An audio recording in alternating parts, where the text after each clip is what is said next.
तो पढ़े लिखे तो हम बहुत कम हैं। ऐसे तो संघर्ष से, प्रेम से आगे बढ़ने के लिए बुद्धि, विचार, भाव, विवेक बनता गया।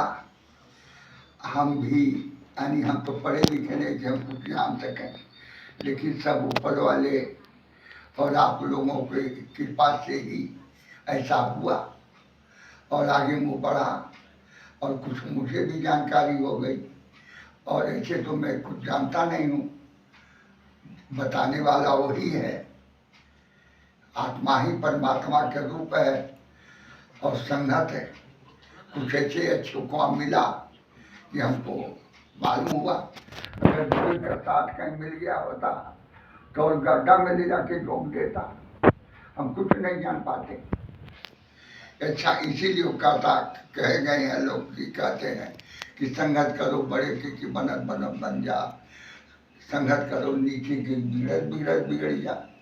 अगर छोटोरी मने के संगत कर ले तो छोटोरी के कह जाला, छोटो के कह जाला बड़ा। बड़ा बुद्धि विचार बोले, जात नाई बोले छोट बड़ा। बुद्धि ज्ञान तो ऐसा है कि अच्छा जगह आपको पहुंचा देगी और ज्ञान ऐसा है कि आपको बहुत बुरे जगह पहुंचा देगी।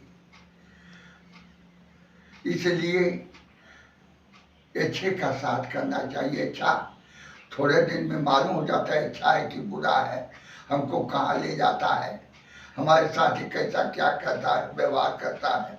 एक बार भगवान राम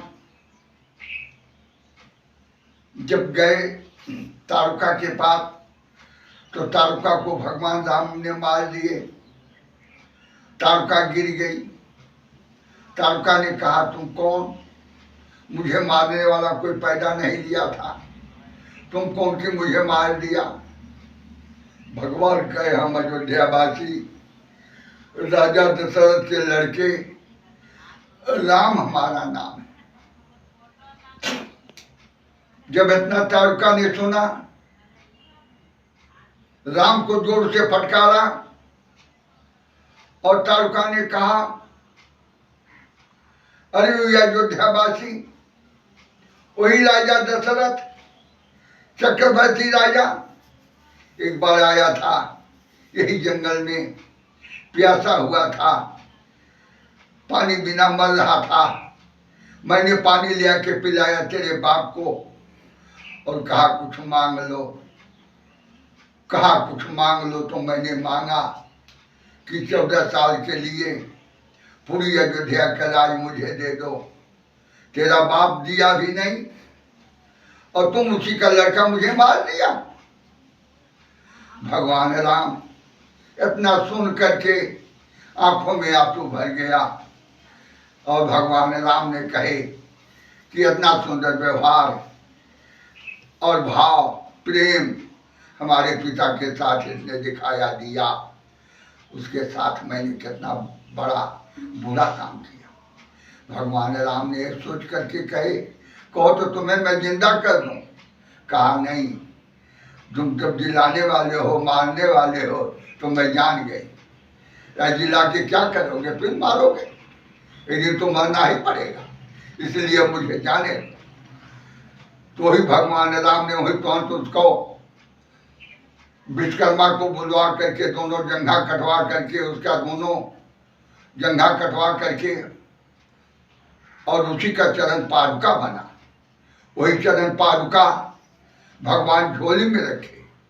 जब वो भगवान है तो राई से पर्वत कर सकते हैं, पर्वत को राई बना सकते हैं, तो क्या वो चमड़ा का खड़ाऊं, क्या वो लकड़ का नहीं बन सकता है? वो जो चाहिए वो बना देंगे, भगवान है। वही विश्वामित्र जी के साथ वही खड़ाऊं लेकर के जनकपुर गए। जनकपुर से यानी वहाँ धनुष तोड़े, विवाह किए, वहाँ से आए अयोध्या जी में कुछ दिन रहे। कुछ दिनों के बाद ये 14 साल के लिए बन गए। तो बन जब गए तो खड़ाऊं साथ में लेकर के गए थे। तो भरत जी उनको जो मनाने के लिए यहाँ से बहुत से लोग लेकर के गए थे भगवान को मनाने के लिए। तो वही खड़ाऊ जो था वही भरत जी को आदि भगवान राम ने दिए थे कि ले जाओ, हम 14 साल के बाद आएंगे, यही खड़ाऊ गद्दी पर रख करके तुम पूजा करना, क्योंकि इसका ऋण है जो हमारे पिताजी ने 14 साल के राज उसको देने के लिए कहे थे, तो वो ऋण है और इसकी हड्डी से मैं पूरा करूँगा। वही गद्दी पर आनी खड़ाऊ रख करके तारुका का 14 साल भगवान ने बन गए।